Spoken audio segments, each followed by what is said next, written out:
This episode of Finidng Demo Surf Fishing is being brought to you by DS Custom Tackle. Head over to dscustomtackle.com and get your hands on some of these brand new setups, man. They have seriously built up some really cool new floats. They got a whole new piece with got the sand flea. Now you're getting into the blues. You're getting into some new colors. They're really starting to change it up a bit here, ladies and gentlemen. Lots of different rigs in there. If you're a rig maker or if you want to get into distribution, hey, they can help you out. They've got a whole big setup to do wholesale and another couple pieces. If you have any kind of special requests or anything like that, or need to get individual pieces, reach out to them. They are very responsive and extremely helpful because they want to help you get more fish. And they're not just about Delaware. No, their stuff works for anywhere you go. It's all hooked up for that. So dscustomtackle.com. Get your order in today.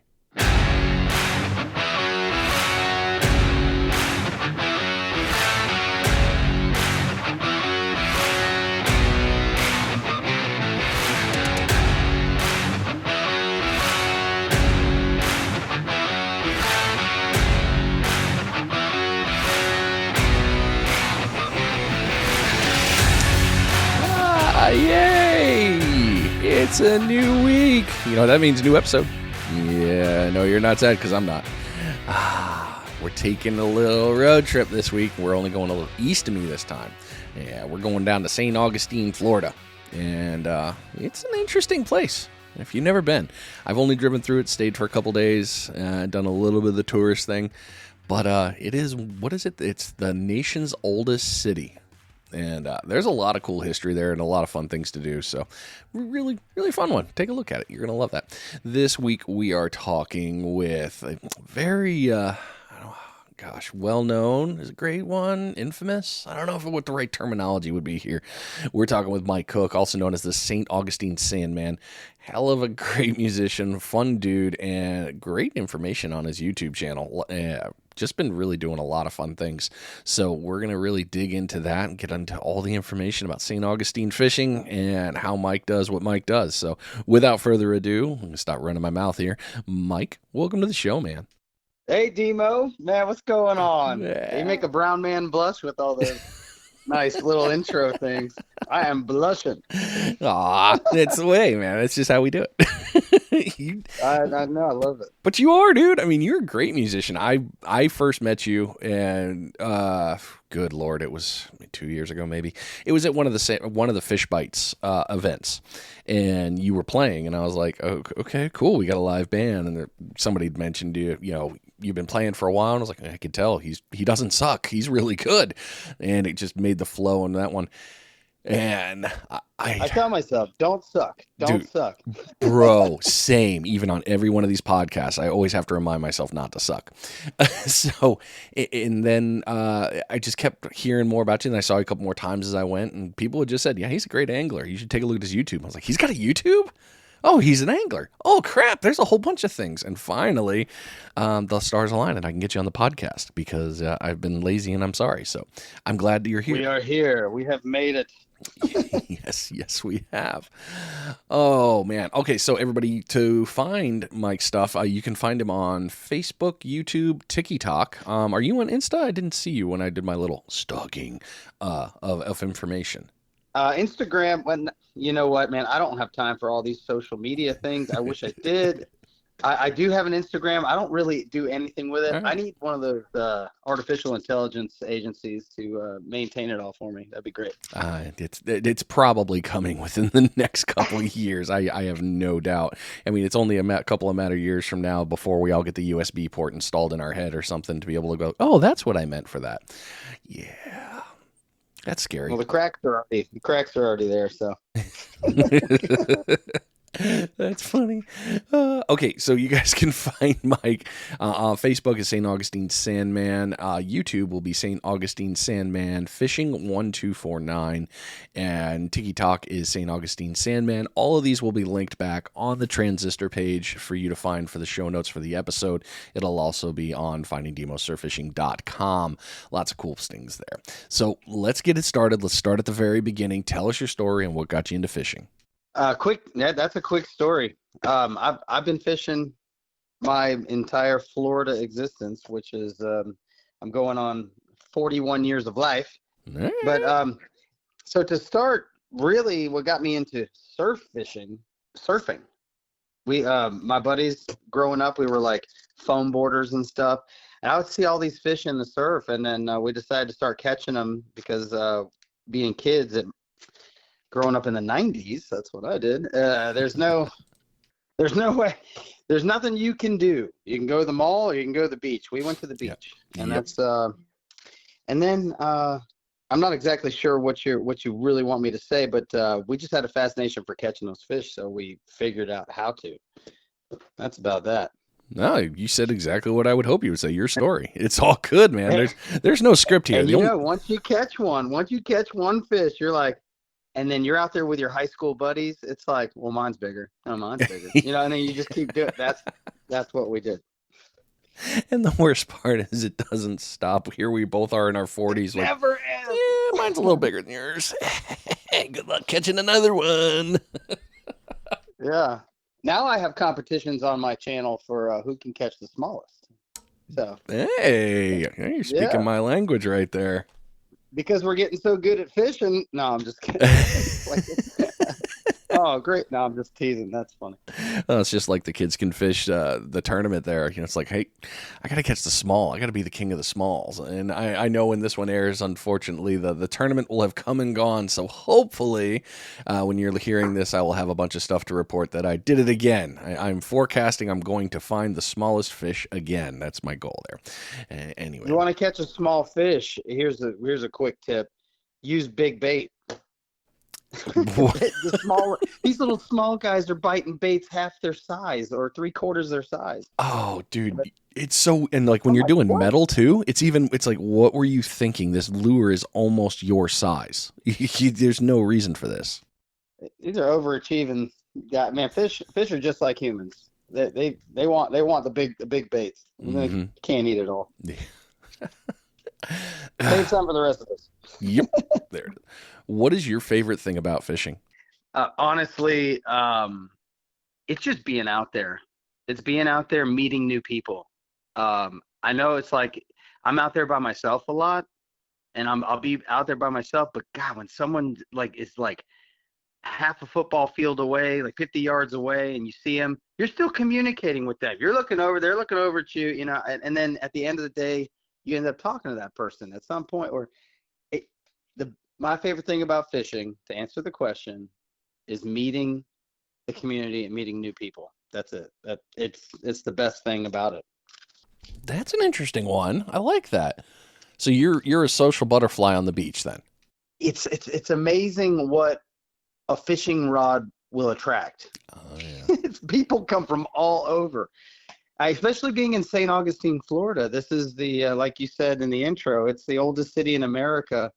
Established 1565 as the very first city, actual city on the books. And people come from all over the world to come fish here. And once they see a fishing rod, curiosity, I get to talk and meet with new people. I've met famous people on the beach, like just cruising through. And I'm like, because they're here doing a show at the amphitheater or something. It's really cool.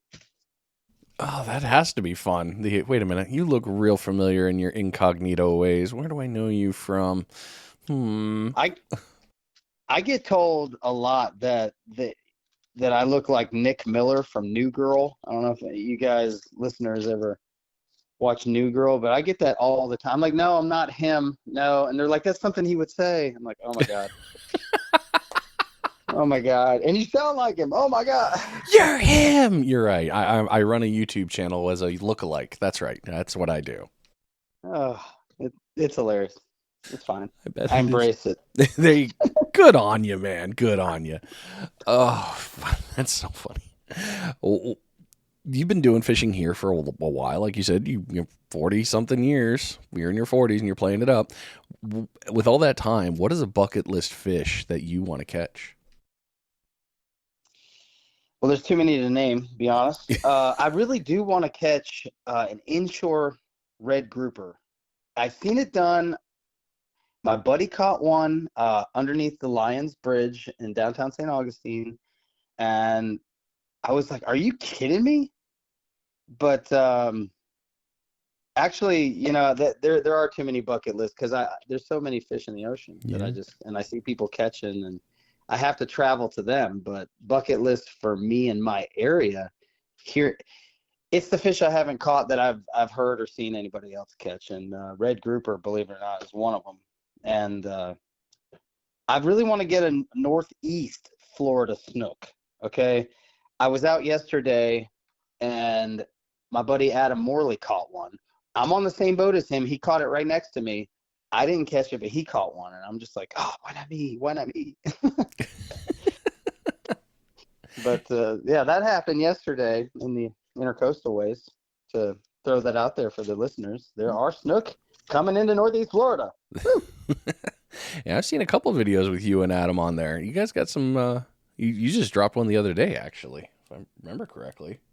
Yeah, I thought I saw that. Yeah, I fished with Adam a lot. I'm kind of a nerd in that way. Like he's very punny and kind of got that dad joke sense of humor, and I'm all about it, man. I just if I can laugh, I'm living. So he helps me do that.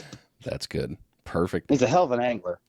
He's very, very knowledgeable. I've heard he is quite good, but it's it's funny, and you bring it up, and I know this isn't on the list, but we're just going to go ahead and say it. You get to fishing with certain people, and it just somehow becomes like you get closer and closer, and it's like, yeah, that's my fishing buddy. It happens all the time. You just kind of end up like real close to one or two individuals. It's strange how that happens, isn't it?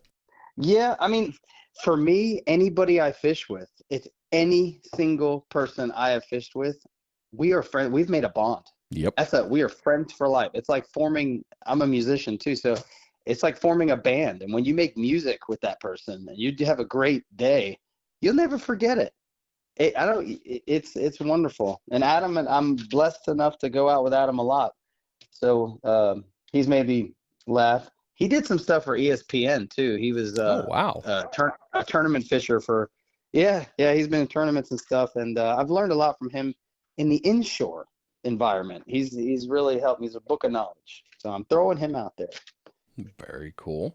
Yeah, the friendship thing is forever, man. I mean, it's stuck. Like Justin Reed from Justin Reed Fishing. I am out there with him so much. I'll fish with anybody, absolutely. But you get Justin and I together, it's like, yeah, that's kind of normal. That's what people expect. Like, oh, you're out. Oh, the other one's out there with him. I've heard Justin Reed, a sinker guy, tell me about Justin. He's like, man, you got to talk to him. You guys, you remind me of Justin. And I was like, who? Hey, and now you're talking about him. I gotta have to contact him. We're gonna have to hang out and do a video together or something. You might. He's a drummer, by the way. He won't tell anybody Is that, he really? but he's a drummer. Okay. Come on, Justin, hit those things. Let's go. Yeah, I just threw my buddy under the bus there. Yes, I know you do it, and there you go. You're stuck with it, pal. All right, back on the games here. Sorry. Where would be a dream place for you to go fish? This is not sarcastic at all, but it's like literally I'm already living that dream. But like right on the beach in St. Augustine, Florida, 4th of July, right next to the pier, about 2:30 in the afternoon on an incoming tide. That cannot be done.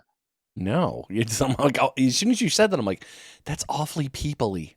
That cannot be done. That's a dream for me. That'd be awesome. I just wish maybe they could like move over to the left or right so I could throw out right there, because they put that huge jetty wall there now. There's like the fishing would be fire right there, but you just can't get there. But if it's somewhere else, is that what you're getting at? It would be it's whatever you want. I'm a St. Augustine boy, man. I love I love being here. I enjoy it. It's a challenge because the water is so much darker. It's like it's a challenge, and I accept the challenge. I do have a bucket list place I want to go though, and my wife is like, nah. Oh no. I want to go. Yeah, well, it's Alaska. I want to go to Alaska. Oh, yeah. And fish with my buddy Adam West. He's a charter captain out there, and they're catching these 100-pound giant halibut. I mean, if you don't know what a halibut is, you probably do.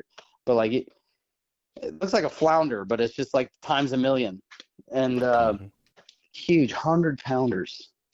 bigger than humans. Yeah, It's like they make them big up there. There's nothing tiny about an Alaskan halibut.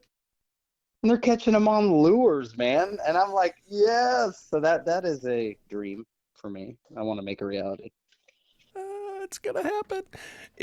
You bring up the halibut, and it's funny because I started following some people. Adam West, actually, I followed. I ended up running into his stuff, and I was like, this is interesting. But then we go way back, me and him. Oh, do you? Oh yeah, 20 years. Oh, geez. Okay. Well, so I ended up doing an episode with Randy Cisco, Compassion Through Fishing. He's up in Alaska, and he surfs. He does surf fishing up there. He does it right from the beach. And he started showing me pictures of these halibut he's catching. I'm like, you're catching them from the shore? He's like, yeah, it's not that hard. I'm like, I see all these guys doing it through boats. What the hell? He's like, dude, the fishing up here, you can go anywhere. And the fishing up here is going to be good. You just need a couple of things, a couple of factors, and you're going to be having the best day ever. So, yeah, I know what you're talking about there, and I can only imagine you going out in there with Adam catching those friggin' monster slabs. In the summer. I'm talking about in the summer. Yeah. So, people... we're not talking about full on Eskimo gear here, but I would like to go in the summer. Well, you got to try one winter, right? Nope. I would do it. I love it. I've been here in Northeast Florida underneath bridges in the wintertime where it's like wind tunnel, 20-degree wind chill in Florida. So for me, I know other people are like, yeah, whatever, that's nothing. The Northerners, that's nothing. But like if you're used to it being hot all the time, I'm not conditioned for that cold. But I'm out there and I'm catching black drum underneath bridges in the cold. So I'll do Alaskan cold. Let's go. All right, there you go. Sold. You're going to make it happen. Okay. Last question in this one, and then we're going to get into the knowledge piece. Can you share a memorable surf fishing story with any kind of unexpected catches or challenging fishing situation? Challenging fishing situation. Most of my stuff that's really memorable are like freaky things that things that you wouldn't expect to see would be, I was kayak fishing with my buddy Timofey, and we were, I think it was close to midnight, and we were headed down the Matanzas River in kayaks, and all of a sudden he's in front of me. Just huge explosion goes off. He flies out of the kayak.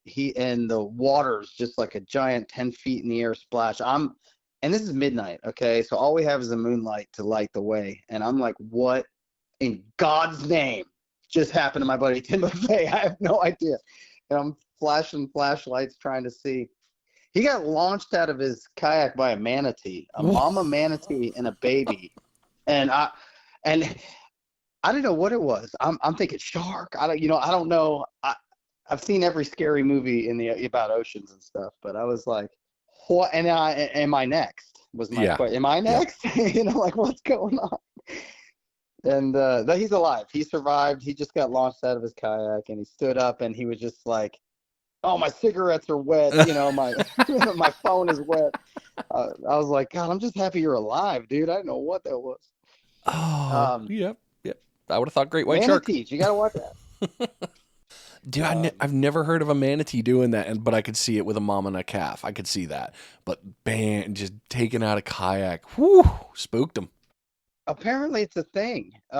We looked it up afterwards because we were like, has that happened to anybody else? And it has happened. If you get too close to a manatee in the intercoastal ways, I mean, yeah, you want to take pictures of it and stuff, but if you don't know they're there, that mama will use its tail to flap you out. He got basically pimp slapped by a manatee, with that fin. Like he said, it hit me in the face. I was like, oh my God. Yes, I need to that audio. That's getting saved right there. I'm going to send you that for your TikTok. Tail slap by a manatee. I'm telling you, man, it was terrifying and yet super hilarious at the end because he survived. Otherwise, I don't know. Man, I'm glad he survived, and that's a hell of a story, and one hell of a great memory right there. That's for dang sure. But this is the perfect, you know what, we're going to move into the knowledge piece, so this is actually the very perfect time for us to go right ahead and get the first bait check knocked out for the episode.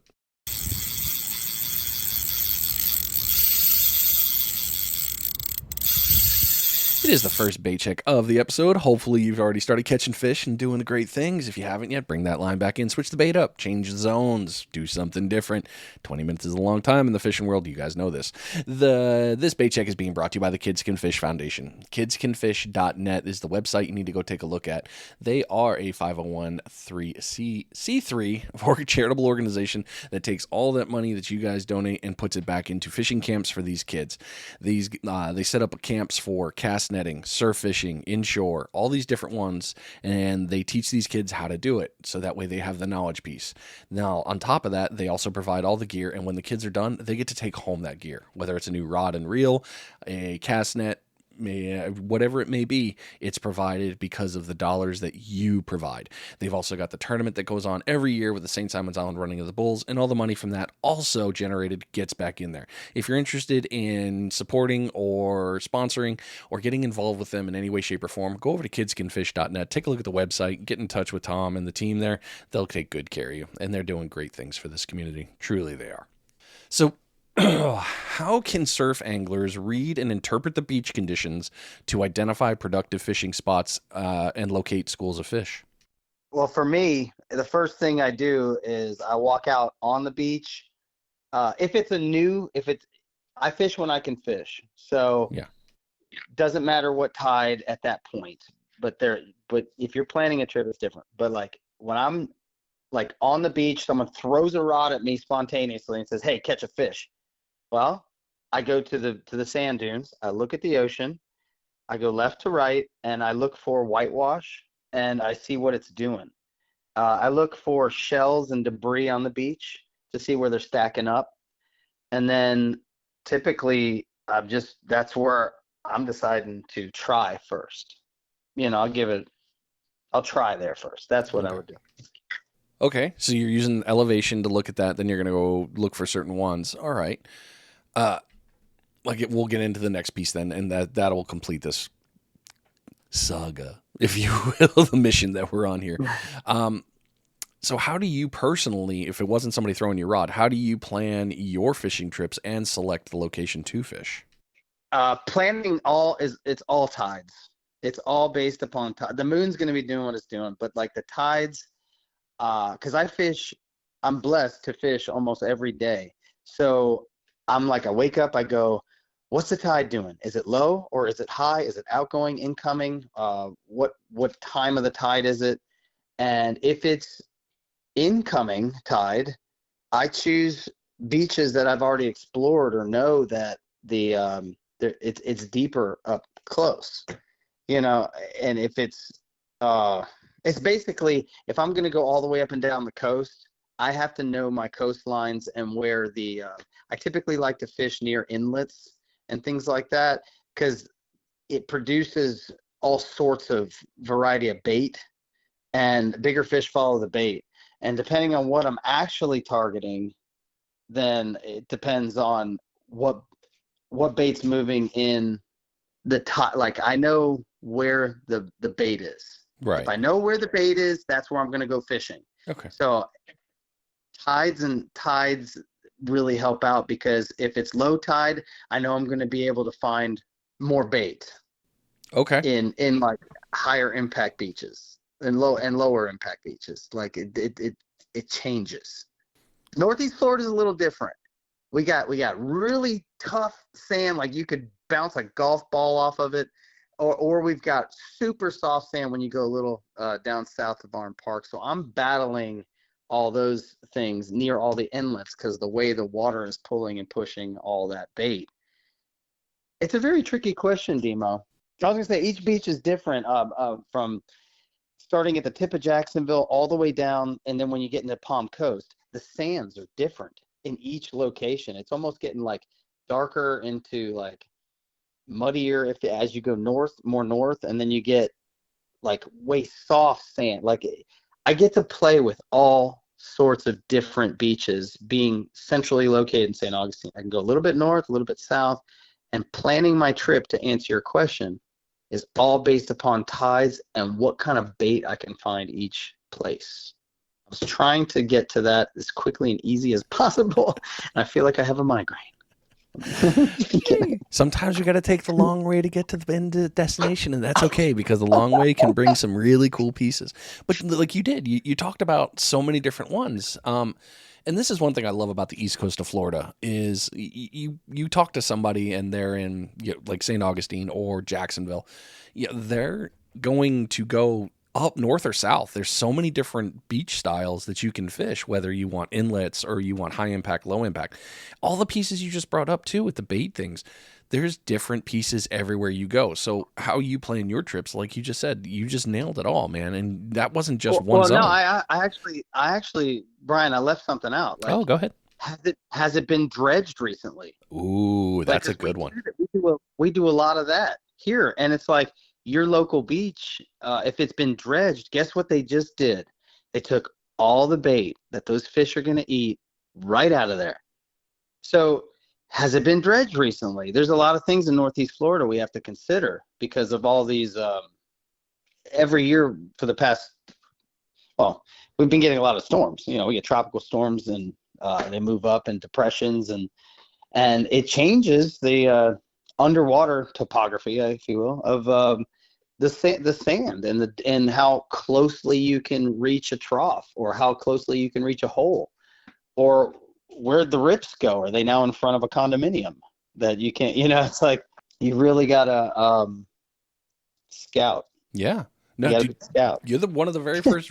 I think there's only been one or two episodes where people have brought up dredging, and it's not very common to talk about, but it happens a lot over there with yours because you guys have a ton of movement, and you got the inlets that are all shipping and stuff like that it happens. You guys do a lot of that. So no, it's a great thing you brought it up. Thank you so much for bringing that up because it's an important piece to think about right there. You just mentioned it. Only the loss of bait. That's huge. Yeah, save yourself some time. I mean, even if it's your favorite beach, but if it's just been dredged, I wouldn't fish it. Yep. No, it's going to take a minute for it to get back to where it needs to be. Not good. All right, so you've talked about the planning piece. Now you know you're going somewhere. You've picked it up. All right, now you're there at the beach. You're looking around. How are you going to select your spot to fish? That's based upon the top of the water. So if I see some whitewash on top of the water, I'm thinking, okay, that's cool. That's where the waves are crashing onto the sandbar. There's whitewash right on top. I'm thinking, okay, well, as soon as that, have you ever been swimming in a wave and it crashed you onto the sandbar? What happens? You roll around. Everything gets rolled around. Well, so do the bait. So do the sand fleas. So do the don't ice clams. So do the smaller baits. They all get moved around, and then I'm looking for a rip where a wave is going left and the other wave is going right, and you could see these two waves, or they're coming at each other from different angles, and they're moving out depending on incoming, outgoing tides. And I look for those. I look for whitewash, and then I'm always fishing about 10 to 15 yards to the right or left of where I'm seeing a rip current or a bunch of whitewash. Sometimes I'll toss right into the whitewash if I'm focusing on pompano or whiting. But I'll go into deeper holes, like to the right or left, if I'm looking for those redfish and things like that. Or black drum. I'll toss right in there. Ooh. There you go, ladies and gentlemen. You wanted the instant gratification piece, that part of the episode right there. No one else has mentioned the holes like that for the difference with red and black drum on the East Coast. Nice, dude. Very nice. I love it. Oh, that's the thing. Right on. Pushing the buttons here. Hey. Well, you nailed the next part with the casting. And you talked about this a little bit earlier with moons and the tide phases. And you talked a little bit about it, but let's do this. So with an incoming tide or an outgoing tide, what are your factors for fishing, and what are you targeting then? That depends on the time of the day too.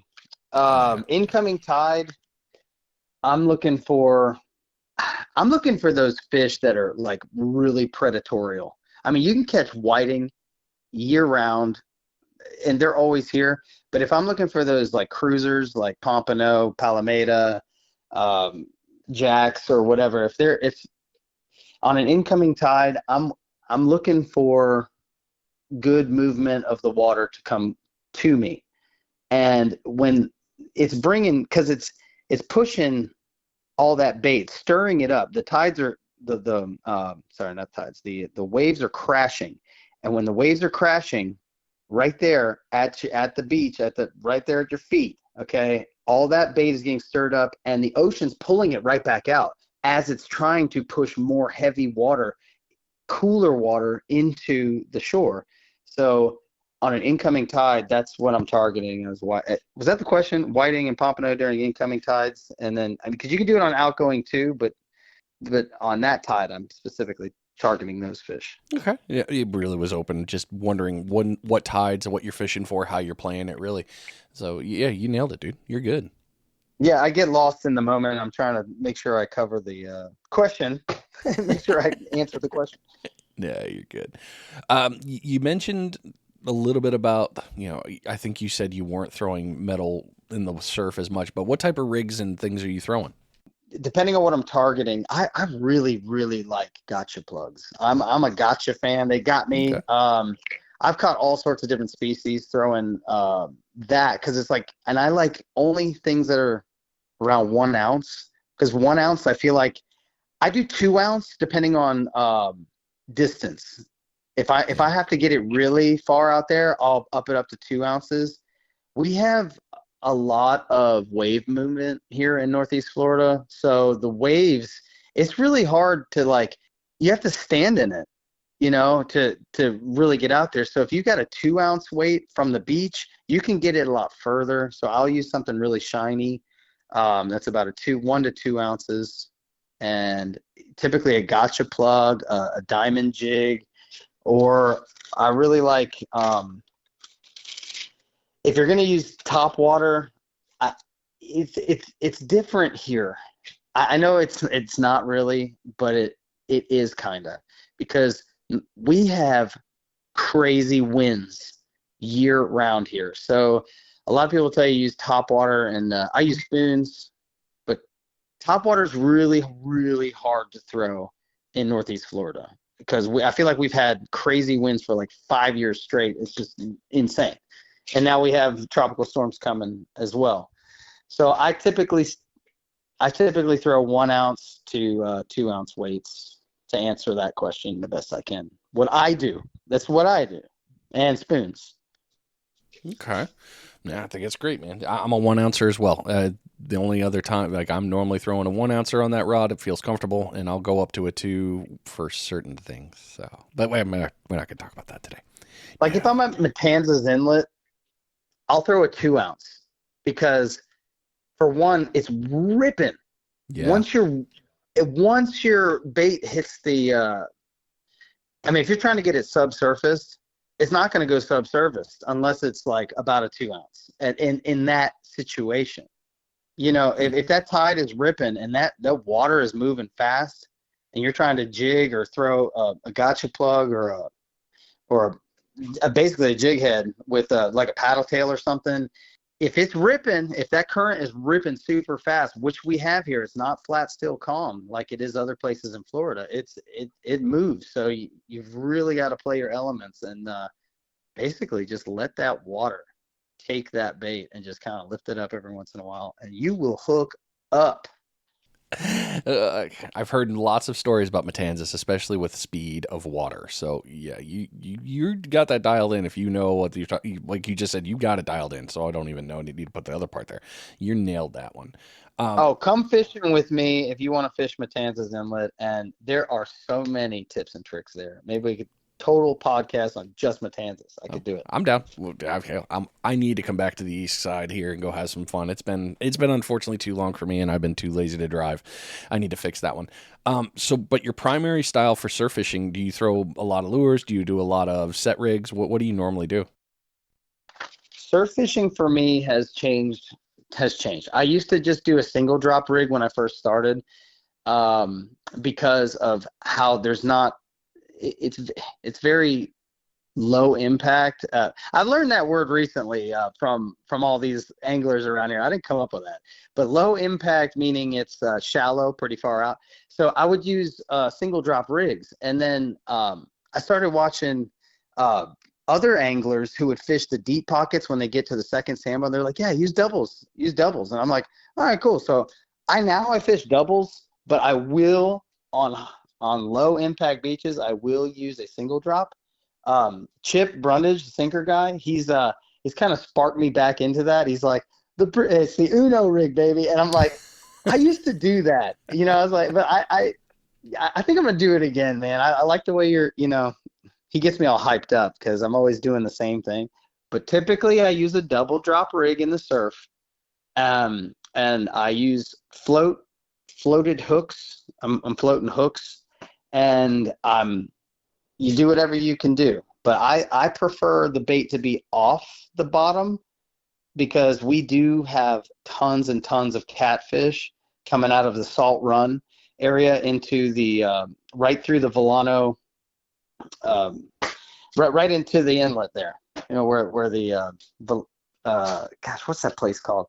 St. Augustine Amphitheater, and the grounds all throughout there, and it's the jetty wall, and that it's just ripping through there. So I'm trying to say I tend to use things that float. We have tons of catfish coming through there. So if you can keep it off the bottom, keep your bait off the bottom, then you'll be good. And I think a single drop at low tide, double drop at high tide. I hope I'm not boring anybody. I'm trying to go dude. inside my own head of what would I be doing, and it does change on each beach. If I go all the way down to Barn Park, I'm throwing a double drop. It's super deep right up close, no problem. But you gotta throw it out there. Get that Uno rig from the sinker guy, man. It's pretty cool. See, you bring it up. I'm glad you did it like this, and I know it was uncomfortable for you there. I feel it, but this is the cool part that I think a lot of anglers don't get to see because I'm not saying we're lazy, but we are also creatures of habit. You talked about going one place, I got to use this. I'm going to another place, hey, I know this. I need to use something different. I have to bring this piece to that. You have identified those features for the areas that you fish and have identified, hey, I know this works. I know this doesn't work as well. So anytime I go to this beach, I need to switch my rigs to this. That is key. I have 4 bags. Okay. I so understand that. That's the thing I hope that people really take away from that whole piece that we were just discussing there is one beach it's not a one size fits all in this game. You can do it that way, but you're going to be more successful as you see that, hey, this beach provides this with this type of rig. This beach provides this with this type. High impact, low impact requires me to use different things. That is really great that you brought it up that way and presented it because it gave that other piece for people to think about of you can't just go out there and throw a double drop all the time and hope for the best. Sometimes you need to get a little bit more technical and you're going to be more successful. Oh God, trust your local tackle shops. Trust them. Yep. Go in there. Talk to them. Surf fishing is a little different beast because it's not as big as like offshore and inshore. So surf fishing there's not too much knowledge in most of the bait shops, but it's starting to get there. I'm trying my best to I go to every single bait shop that I can, and we talk shop, and that's the best thing anybody can do is go in and talk and learn what rigs or whatever you should be trying to throw. Dude, so good. So good. All right, we're going to move into the next piece here, but next question. But before we do that, we just hit the perfect amount of time to knock out another bait check. Yes, we did.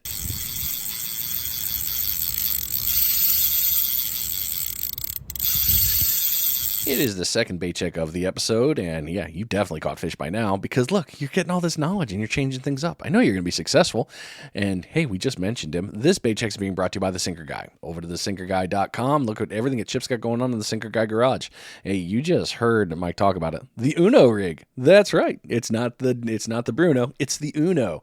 Yeah, it's a new single dropper. Really cool in there. Maybe you need to get your hands on some sinkers. I don't know. It's kind of his name. It's his bread and butter. The Sinker Guy. Yep. Lots of Sputniks. If you need something special, reach out to Chip. Maybe he can help you out with that. There is some adjustments that can be made. terminal tackle, tools, lots of great stuff over there at thesinkerguy.com. Get your order in. Great customer service, extremely fast shipping, and Chip's just a great dude. So it's a super win. Okay, we nailed that next one. What are some effective strategies for surf fishing at night? I know you mentioned the kayak at night, but I guess I should have asked if you do a lot of surf fishing at night. Actually, you can call it early morning. It's pitch black. That counts. Yeah, so I mean, we do go out at night. I used to go out at night, like right when the sun was dropping. So I'd fish all through sunset into night, and it's basically tips and tricks that I have. I mean, it's not like it's a no-brainer really. You need light. So I got a forehead light I clip to my head. I got a light that clips on my cart. The LEDs are really bright, so it really helps out. My buddy Brian, do you know Brian Curlett? I'm sure you have. Oh, of course. Old Surf Fishing Solutions. Thank you so much. Okay. That man, I swear to God, he is the MacGyver of surf fishing. Dude is amazing. I love that guy. So I've been talking with him for a long time. I guess 4 years now. I don't know. But he's got glow-in-the-dark painted rod tips, and he's got a mounted black light that shines on them, so they're like glowing. And if anybody has the tips and tricks for that, it's Brian Curlett and Surf Fishing Solutions. I use his rod spikes too, and he actually, somebody ran into the back of my cart caddy that goes on the back of my SUV, which holds my beach cart, and I was wheeling back up to my cart and my truck, and the thing is like completely sideways, aluminum bent off, broke off, and it was a hit and run. And I was like, well, how am I going to get my beach cart home? I have no idea. So I threw it on top of my thing. I took it over to Brian's house, and he helped me fix my beach cart. And I have just been in love with Surf Fishing Solutions ever since, man. He's just amazing. Yeah, Brian's a magician. He really is. But yeah, you need light. That's my tips and tricks of the night. And also the moon. There's your moon. At night, if the sun is reflecting, basically, if the moon is opposite of the sun, that's when I would go fishing at night, because then you're going to have way more light from the reflection of the sun off the moon onto the water. It's like full moon or whatever. That's all I got for that, really. Okay, that's perfect. I'm sorry. I got one more thing. Go ahead. If you don't have enough money for all that stuff, like glow-in-the-dark rods and things, but you can clip on bells. That's what I used to do. And early in the morning, I would clip on bells to the tip of my rod and everything. Yeah. Jingle, jingle, jingle. I'm like, oh, there's a whiting. I cheat. I use the glow-in-the-dark clip-on sticks. I found those a little while ago. Anybody that wants to see them, they're back on Finidng Demo Surf Fishing.com. It's not an order thing. If you just want to see it, the information is there. I'm not selling you. See, that's cool. I would definitely. I would do that just to try it. Oh, dude, they're great. Awesome. They last it's really creepy. They'll last like 2 days. It's so bizarre, and you can cast with them still on there, which I love. That's the only one that I've fallen in love with that stays on the rod when I cast. So it doesn't interfere with the line, but it's just a little like 1.5 inch total length maybe, and you just look and all you see is that green tip, and when you see that thing bend, I mean, you know how it is. It's a different adrenaline rush when the sun's down. Yep. Yeah. That's fun. All right, sorry about that. As I digress. Okay, let me get to the next question. I just learned something. That's cool. I love new products and things. I have to test everything and try them all out. I love it. No, I'll send you the link after we're done talking here. That way you can see it and figure out where you can get it. Yes, sir. So what are some effective bait and lure choices for surf fishing, and especially when it comes to species specifics? All right, species specific. You want to catch shrimp. You want to catch anything, use shrimp. Sorry, you want to catch shrimp, use a net. If you want to catch anything, just go ahead and use shrimp. That's my opinion. Because I've used the fresher the better with the shrimp. If you're targeting pompano, fresher the better. I've caught sheep's head on shrimp. I've caught everything on shrimp. And in the wintertime, I like to use crab and fish bites, man. I swear by fish bites. I love fish bites because I did a whole series where I'll only pull in fish using fish bites, and I've got shrimp on other hooks and things like that too. So I definitely think fish bites shrimp. I've noticed that the easy flea sand, the sand flea scent that they have, I've caught more species, like different species on that scent Yeah. than anything. Like, but if I'm targeting specifically like pompano, I'm using shrimp and clam and crab. And and that's basic. You can use that for anything. But it depends if you're using fresh bait, like actual you pulled it out of the ocean bait. Um, Shrimp, everything will attack it, like I said. So if you want to hone in on the pompano, you're gonna what are the pompano eating? And typically in different times of the year, you're going to catch them eating crabs, like especially in the winter time, because the crabs will just kind of like get really lethargic, like kind of like they're just like frozen. They're frozen. If you're frozen, they're frozen. So they just float in the ocean, and they just come and pick them apart. Bigger fish will pick them apart, and then the pompano will come and just tear up what's left. And they're used to eating what's left of what everybody else has already eaten off of and stuff too. So, Dude. but I like So I good. like sand fleas, man. Sand fleas, pompano, sand fleas. I did. I'm not reinventing the wheel by saying everybody knows that it's a that they love it. I have yet to use ghost shrimp. I know Chip was out there with me the other day. We were pumping ghost shrimp and stuff, and those are creepy looking, but I love it. I'm like, what planet are you from? This is an invasion, guys. This is an alien invasion. They are. They are some Uh, creepy things, but they're good. Like so many fish love these damn things. It's like a special morsel for them. it's shrimp. Of course Yeah, they love it. yeah. Yeah, I mean, of course they do. I would definitely think that they're higher scented than than basic, ocean shrimp or whatever, Yeah. or more of a delicacy for them. I don't know, but that pompano will come down. They'll come down and just peck. They'll peck at things like and whenever that little ghost shrimp probably sticks its head out of the sand, they're like, "Poop, gotcha." Uh, Maybe it's fun for them. We don't know what games they're playing. We They're don't know if it's they're fun the for them. they're the orcas of sand fleas. They just pick it, hit it with a tail. Yeah, orcas are jerks. For those of you who don't think that killer whales are pretty, they're all that. Yeah, they're jerks. Total jerks. Oh, digression as usual. As my brain goes off on the corner, and here we go. All right, let's adjust this now. How do you adjust tactics for fishing when the bite isn't on fire? If the bite isn't on fire, I look at my watch and I look at the tides.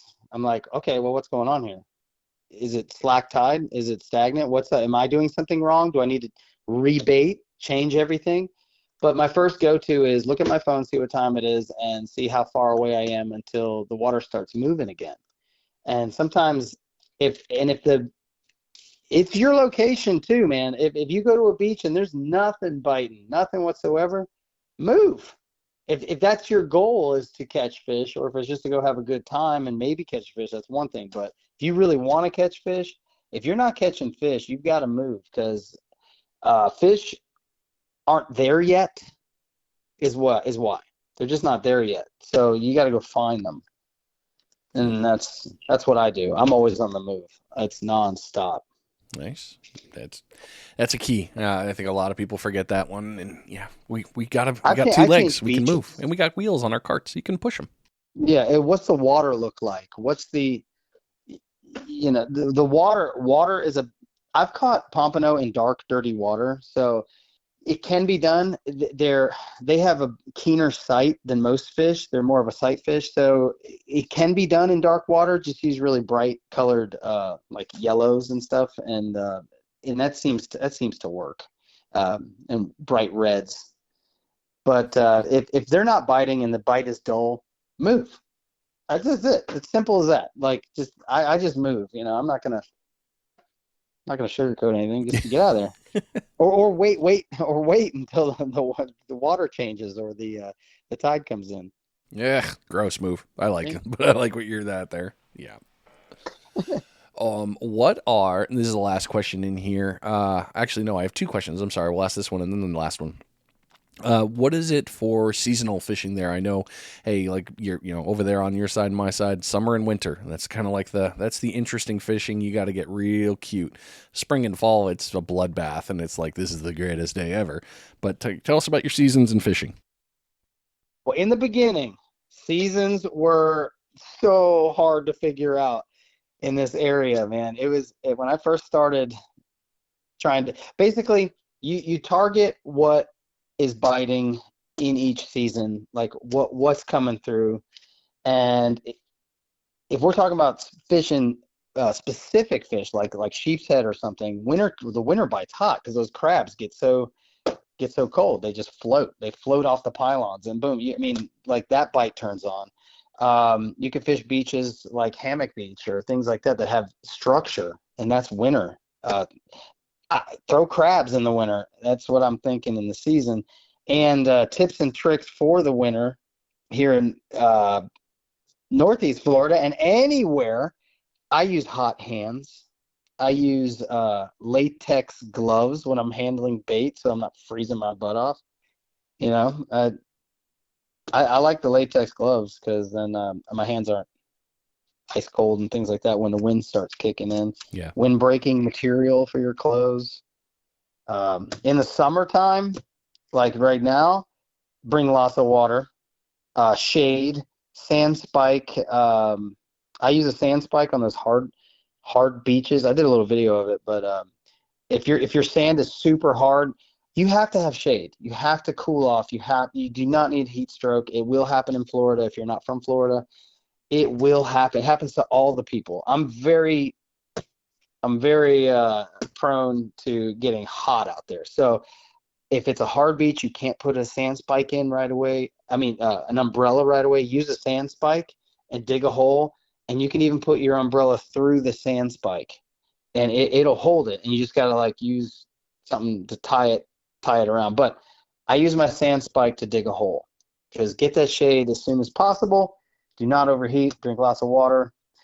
And what other question about seasons do we have there? That's pretty much it, man. Seasons are a beast because, yeah, we all get our vacation time, and I know that, and it's just a matter of knowing, all right, hey, if I'm going to be on spring break, yeah, fishing might be good, but on the same note, it might not be. It depends on where you're at. Just same with like winter and summer break. Yeah, it's important to know the seasons and how to get through them. So, no, you nailed it, dude, and I appreciate that. The spring. So Florida is touristy. So there's always going to be people. My only tip on the people is communicate. Talk to these people. Yeah, you're there to fish, but they're there to have a good time too. And so always watch out for people, and make sure you're tying your rigs on really good, and so they're not snapping off and getting the hooks in the ocean and stuff. And just communicate with everybody. Hey, I'm fishing, it's easy to stand on the beach and make people, just go, oh man, why are they right next to me? Well, go talk to them. Be like, hey guys, just so you know, I'm fishing, talk. Communication goes a long way on these beaches because some people don't even understand that your fishing line is out there. Like they see your rod and they're like, oh, it's on the beach. They have no idea that it's actually attached to something that's in the ocean. They don't know, and they drift over your lines.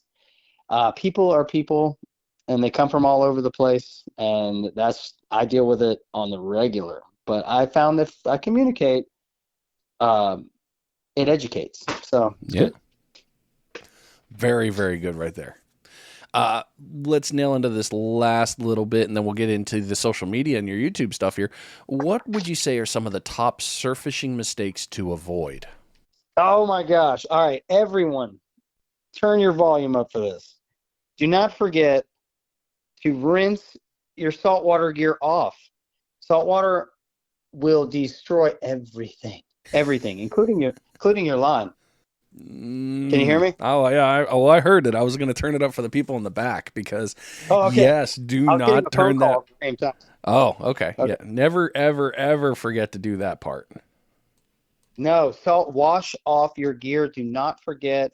And also, I've learned that the mono, if you're putting, when you buy any store-bought reel and you're going in and you're just buying like a Walmart special, I've heard people say that. If you're going in there and buying one of those, that's fine. Use whatever you're going to use. But summertime in Florida gets really hot. You leave that thing in your car because you're on vacation, that mono is going to be it's kind of manipulated by the heat. So all the gases and things that are inside the mono, the oils and stuff, they're just kind of like, they also like, it'll break your mono. Let's just put it that way. And then when you're casting, you lose all your rigs. So top mistake I've made is leaving my reels in my car for a few days. And I've had to replace all my line. And it will mess up your braid too, especially if you haven't rinsed the salt water off of your braid. So, and another mistake that I've seen people make. This is huge. This goes for everybody and everybody all up and down everywhere in the world. Keeping fish that are unknown to you, just because you want to keep fish. Do not make that mistake. You do not want that on your conscience, for one, or you don't want that ticket. You don't want that big money ticket, and it's not good for everything, the fish, the community. But some people keep everything they catch and they throw it in their cooler. And even if it is, like, say the slot limit is, the lower slot is like 11 inches, I won't keep it anymore. I used to. I don't do that anymore. I just because you can keep it doesn't mean you should keep it.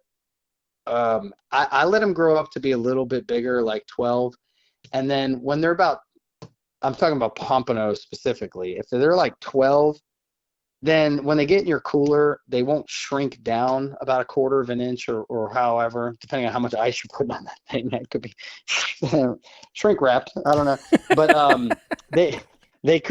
they could become undersized after you put them in your cooler. That's a mistake that people don't realize, is that even though it's 11 when you pull it out, you're so excited. When you put it in that cooler, it may become 10 3/4. Yeah. You know, you just got to watch out. And if you get checked while you're on vacation, that's the last thing you need to be spending your money on. You got to be buying Disney World tickets, stuff like that. Dude, I'm in the same boat. I stopped keeping it for now. The minimum for me on a pompano is 12. It's like, well, what's the point in going smaller? You're not gaining anything. And there's another one bigger out there. It's going to be. They always are.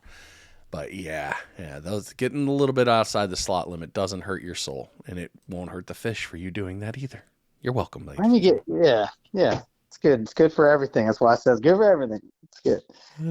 Perfection. All right. Well, that nailed that one. So now we're going to go into your YouTube stuff, but you're keeping it on like the perfect timeline here. I'm loving this. You're just nailing it. All right. New subject, this. New subject. Perfect. So let's get that last bait check knocked out for this episode.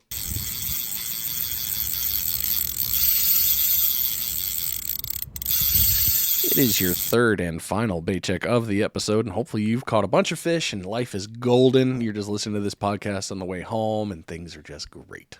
Yeah, that's what we want. This bait check is being brought to you by Ninja Tackle. Go over to ninjatackleva.com and go ahead and get yourself on those pretty little rods. That's right, the Ninja Dagger series. You guys know I love them. The 7-footer all the way up to the 12 I have. The 13 just came out. I don't know if I'm going to go down that path yet, but that's beside the point. If you want a 13-footer, hey, Matt's got it in there. Maybe some reels, lots of cool pieces in there, rigs, terminal tackle, basically just about everything you're going to need to take to the beach. Matt's got you covered in there on the fishing side. If you're into shooting and firearms, he's got you covered on the firearm accessories. That's right, Ninja Tactical. Lots of cool pieces with aim point, other kind of optics, and Glock accessories. And also accessories for the AR series. Other ones, well, I could go into the whole thing, but you just need to go to the website, all right? NinjaTackleVA.com. Go take a look. You're going to be all set, I promise. All right, man. So let's start talking about your social media, the content creation world. Can you share with us how you got started as a digital creator in the field of surf fishing and your music? All right. Well, this is a short story. There wasn't anybody else in Northeast Florida. Not Northeast Florida. That's incorrect. There wasn't anybody else in St. Augustine to show me on YouTube where the fish are and what we're biting. So I was like, all right, I'm going to go do it.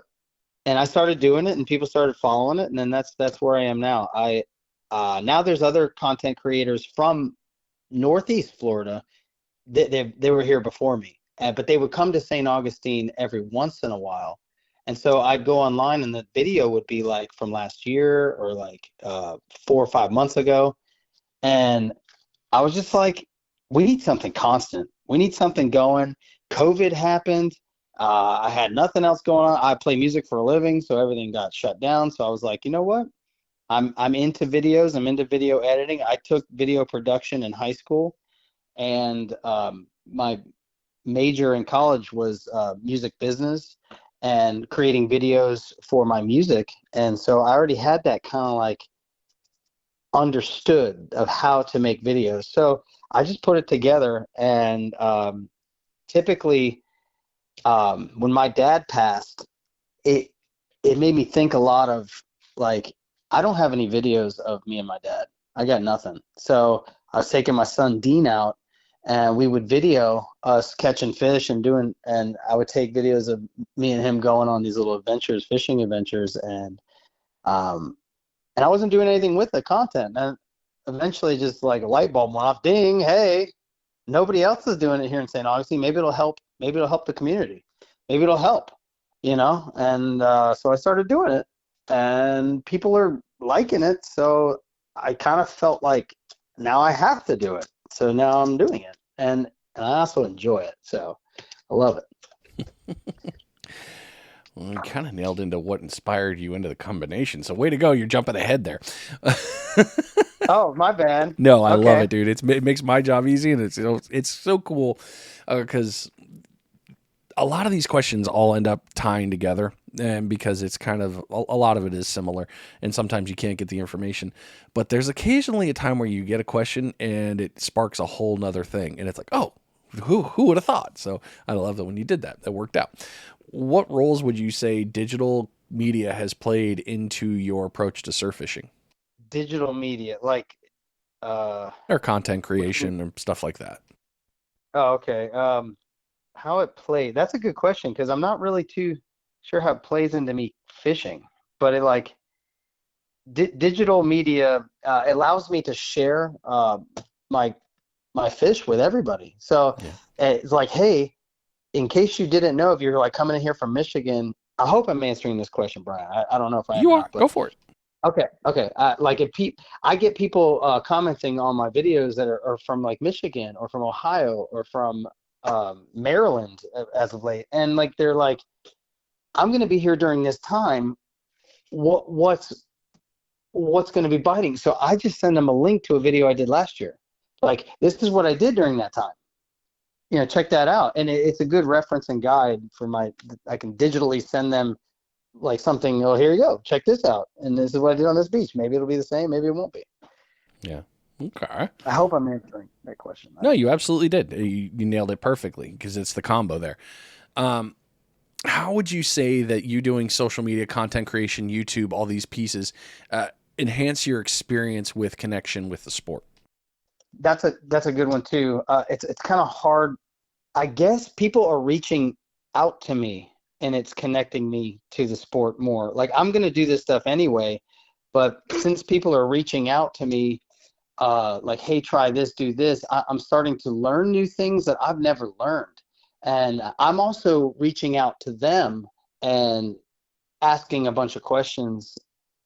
And social, I wouldn't have done that otherwise. Otherwise, it would just be me doing videos, posting things, but it is the community coming together to reach out to me. I'm reaching out to them, and we're combining our knowledge of this area. And I think, I mean, I know people do it in other areas, but I'm happy that I can do it in this area with the family. I call it a family, the fishing family we have here. And I think that's what you're asking me. Yeah, that was perfect. You're good. All right, we're going to get into the technical piece here. Can you walk us through the creative process? And by that, I mean, how do you plan, capture, edit, and share your surf fishing experiences on any of the platforms? Okay, so I go out and I fish when I can fish, like the average guy. That's just what we do. The average girl, whatever.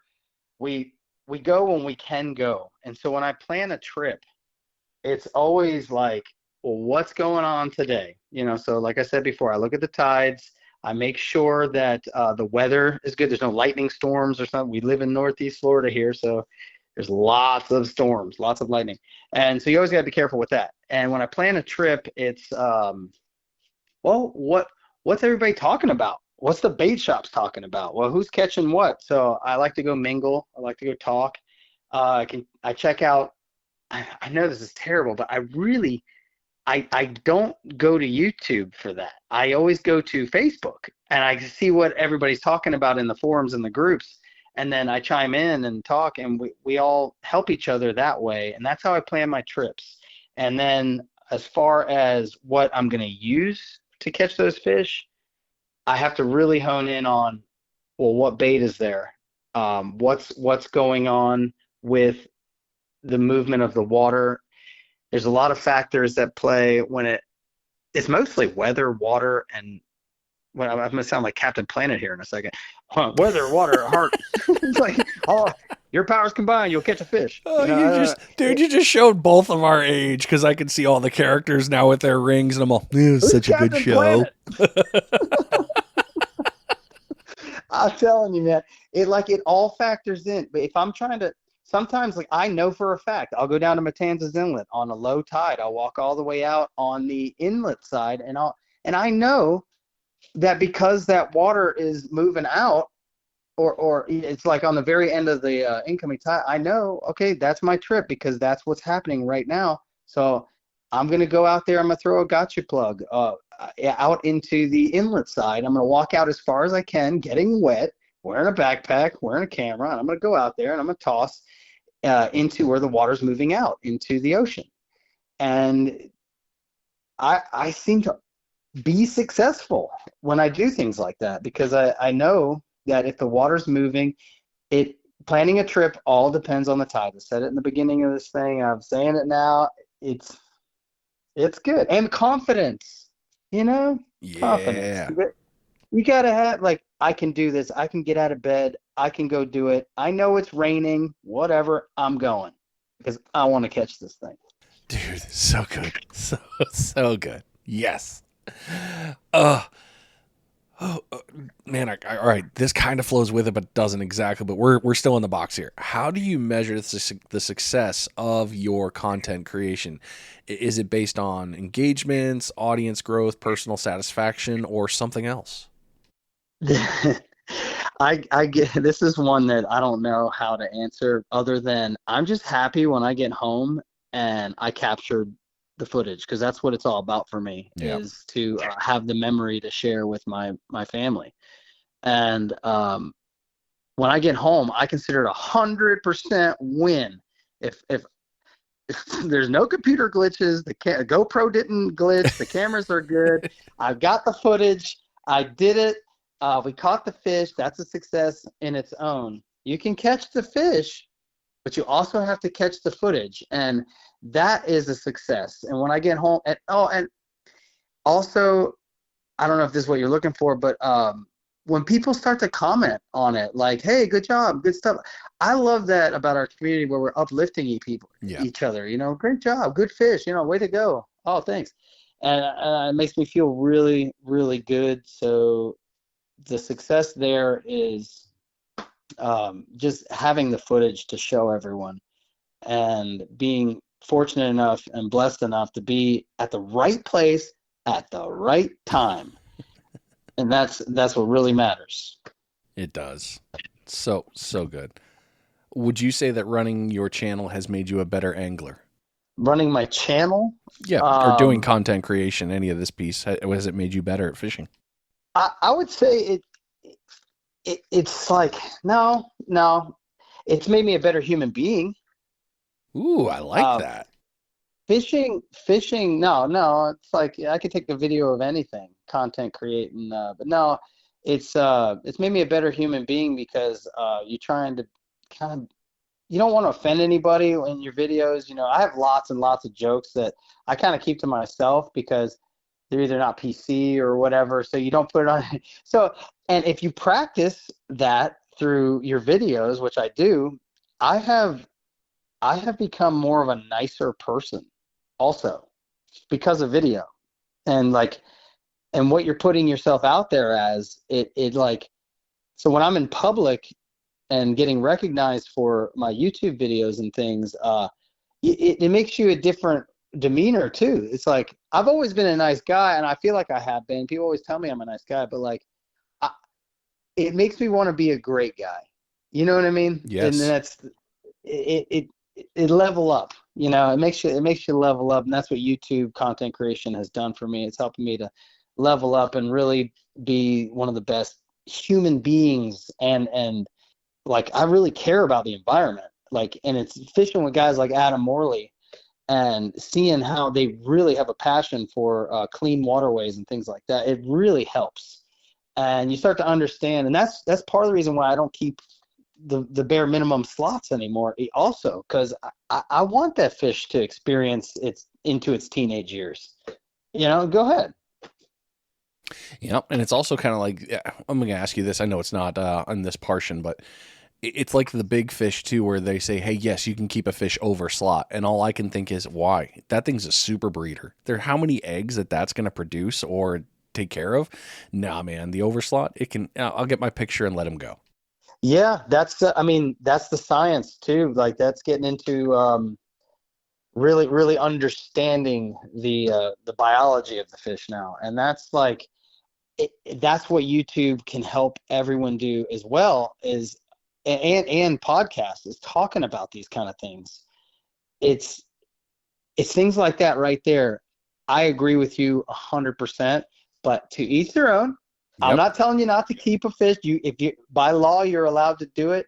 You can do it. Do whatever you want. It's limit. I'm not telling you not to. I'm just saying, me personally, I like to catch fish. So if there's fish in the ocean, I keep putting it back in there. I'm going to catch it again, maybe. You know. So that's and that's very much so for intercoastal thinking for me, for redfish. Like, if it's, I tend to put them back. I guess that's why they went to like one size one for per slot. Yeah. It's interesting, but we did just release over 100,000 redfish in this area in Northeast Florida. It was the CCA and the Florida Star. CCA with Florida Star, with Duke Energy. They released over 100,000 redfish this year. And in 2 years, man, everybody's gonna be catching them, and maybe the limit will go back up to two. We'll see. Yeah. The conservation efforts. I mean, I need to do a whole episode on that. That's on my list of things to do. But that makes the difference. I mean, we all want to be able to catch. I want my daughter to be able to catch this, and then her kids. I want to take my grandkids out and be like, yeah, look at that red. Yeah. I know. I put it like, if it's in the hole, I'm like, boom, I want to catch that again. So I've always. But if you're going out to eat, I mean, that's a totally different beast, and I understand. I'm not hating on any of you guys, Nope. man. Like, keep your fish. Absolutely. We all agree. We are both in very much agreement there, and hey, all good. But if I got enough fish in the freezer, if I got enough, don't have to keep everything we catch. Yeah. You could just enjoy it for the moment. Can you recommend any resources or influencers? If you hate that, God, I hate that word in this community. Can you recommend anyone that has influenced your work or inspired you to do more? Influencer sounds so negative. It does, dude. It's like the worst. You influenced me.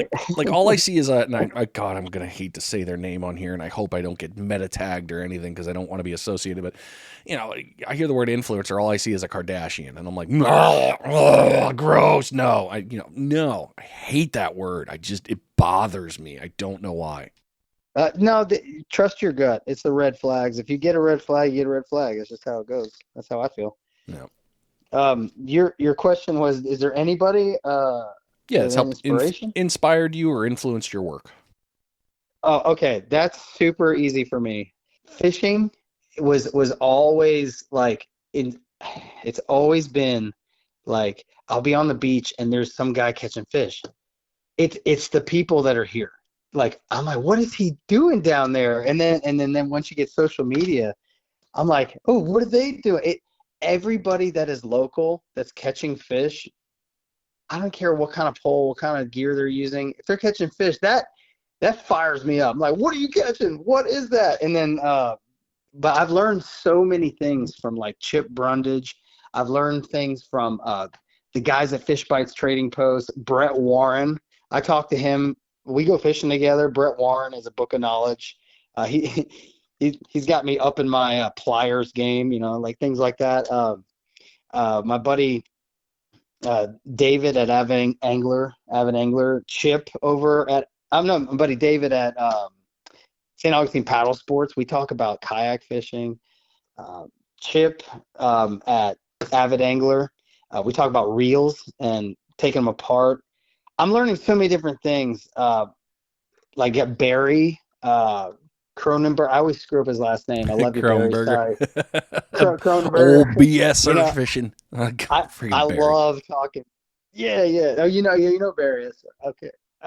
Yeah. So I love talking surf fishing with him, and he teaches me things about people that I already know, like Brian Curlett with Surf Fishing Solutions. I learned so much from him. Mark Burford with Over the Bar Rods. I swear, I saw during your what's that called? I'm sorry, a bait check. During your bait check, you were like talking about Ninja Tackle Dagger. I can't wait. I want to talk to those guys. I don't even know, but there's so much I can learn, and everybody is working so hard to make this game, the fishing game, surf fishing game, they just want to teach everybody. It's really been the kind of like the black sheep of the fishing community for the longest time. It's like the untalked about thing. Like it's always been about offshore, inshore, kayak and things like that. But surf fishing is really making its way.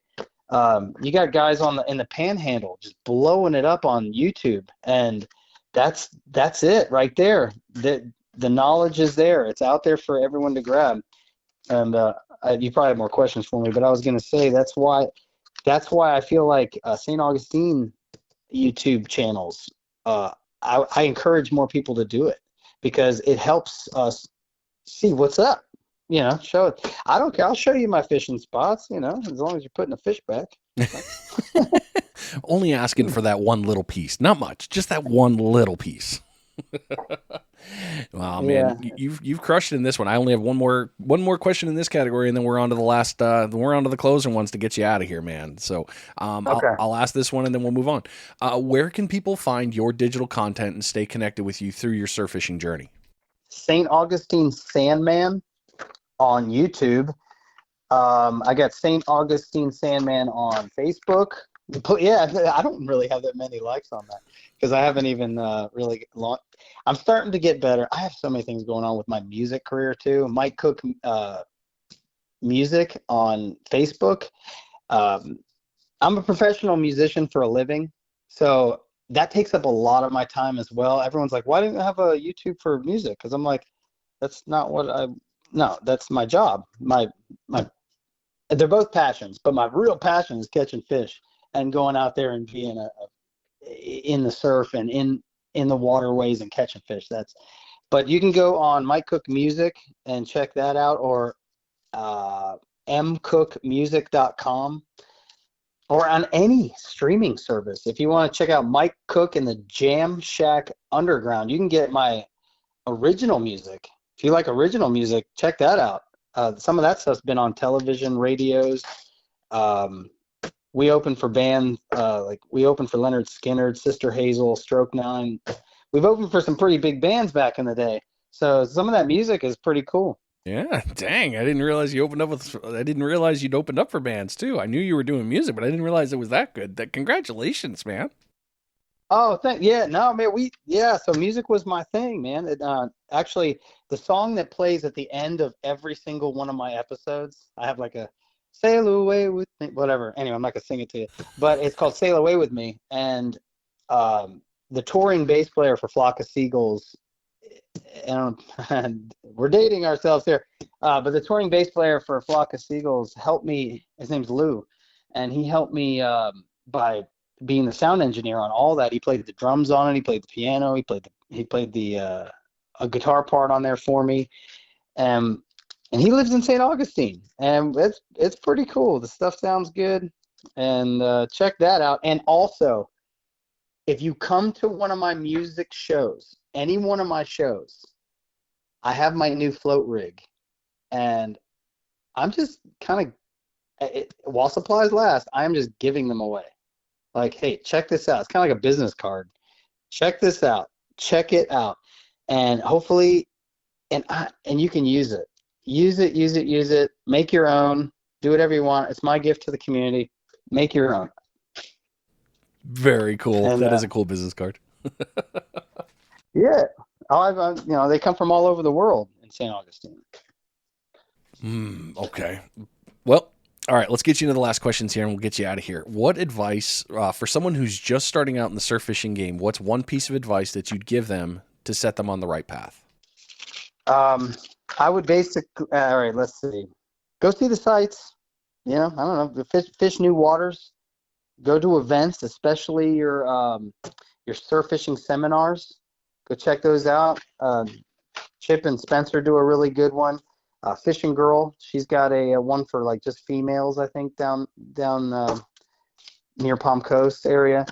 Basically, watch YouTube, learn, talk, communicate, be part of this fishing community family. If you take care of your local people, you take care of your regional people, you take care of everybody. Talk about them, lift each other up, and we'll all be able to get fish. We're all going to catch fish. So let's do the best we can with what we got. And if you're just starting out in surf fishing, I suggest that you really pay attention to what the people are talking about and go be friends with us. Come to the Fishbites Trading Post. Whenever I'm playing music there, check it out. Look on my page. I'll tell you everything you want to know. I'll talk to you, hang out with you. I'll even go fishing with you. If you want to get into surf fishing, and you're kind of not sure about bait, and you don't want to touch it, it's icky, it's gross, whatever, and you don't like that kind of thing. I don't know who's listening, but try the fish bites. Try it out. It catches fish. You don't even use artificial baits. You use the scents.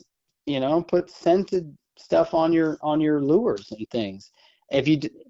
These fish are hungry. Fish during those times, check out the tides. Make sure that the some of the best times to fish are whenever the moon is opposite of the sun. So if the moon is down and the sun is up, awesome. The moon is up and the sun is down, awesome. And then base it on that, and the moon will come all the way back through the cycles and get back to that phase, and you can check it out. And there's hotter times to bite. Like kind of like when the moon and the sun even out is not so good. So I mean, there's science behind it. There's things to look at. And if you're just starting out in surf fishing, have fun. Just go have fun. Go watch other people do it. Watch my videos. Listen to Brian Demo's podcast if you're not already doing that, obviously. But we'll tell you everything you want to know. Go to the seminars, and just become friends with everybody, and we'll fish with you. If you're nice, we'll fish with you. We'll tell you everything you want to know. All right, last question. Get you gone here. What's next for you? Next for me, I'm going to try to get this float rig out to everybody that Chip Brundage and I are. It's going to be on his sinkerguy.com. I'm not all about that. I'm going to make these floats that are going to go right on the hook, and they float up, and it'll float a big piece of crab, big piece of shrimp. I mean, it'll come to the surface of the water. That's how good these floats are. And it's a different material. I know people have been floating hooks for a long time, but this is a different material. It's all about the material. The idea has always been there. The concept has always been there, but this is actually doing it. And so I'm going to get those out there, and that's what I'm working on now on top of doing music. And I'm playing gigs at the Fishbites Trading Post coming up soon, so you can come see me, do a meet and greet and talk, and that'd be fun. I love that. It's like, what's it called? Request a song. You request a song, and I'll see if I can play it for you. And that's about it, man. I'm just getting these float rigs out and really trying to catch more fish. Dude, that's so great. And I'm excited to see your journey on that. And I look forward to seeing you when I come back east. I know I definitely will. And I will call you beforehand. Be like, all right, let's go fish. Let's go do something stupid. Catch ourselves some big fishings. That would make me so happy. That'll be so fun. Perfect. All right, dude. Thank you so much for coming on the show, Mike. I really appreciate it. It's been a ton of fun. I've really enjoyed it. And thanks for sharing all the information and knowledge that you've got, dude. I can't thank you enough. Thanks so much. It's my pleasure. I hope it helps. Oh, it definitely did. All right. We'll talk soon, man. All right. Bye-bye. All right. All right, ladies and gentlemen, lots of great information, lots of really cool things for you to take a look at. And like I said, go take a look at his YouTube channel and his social media, St. Augustine Sandman. Lots of good stuff on there. Mike's just, as you can hear, he's a great human being, and lots of good things there. If this episode helped you, as always, please don't forget to share it out. Help someone else become a better angler. That's the best we can do in this community, is share the knowledge, because we're all going to learn from each other. Don't hoard it. It's not going to help and make you feel good. I get it. You don't want to burn up your fishing spot. But the great thing about surf fishing is there's a ton of beach. There's a lot of room. And there's a bunch of fish. It's not that hard. Have fun with it. You've been listening to Finidng Demo Surf Fishing. I appreciate you being here. I'm out of here.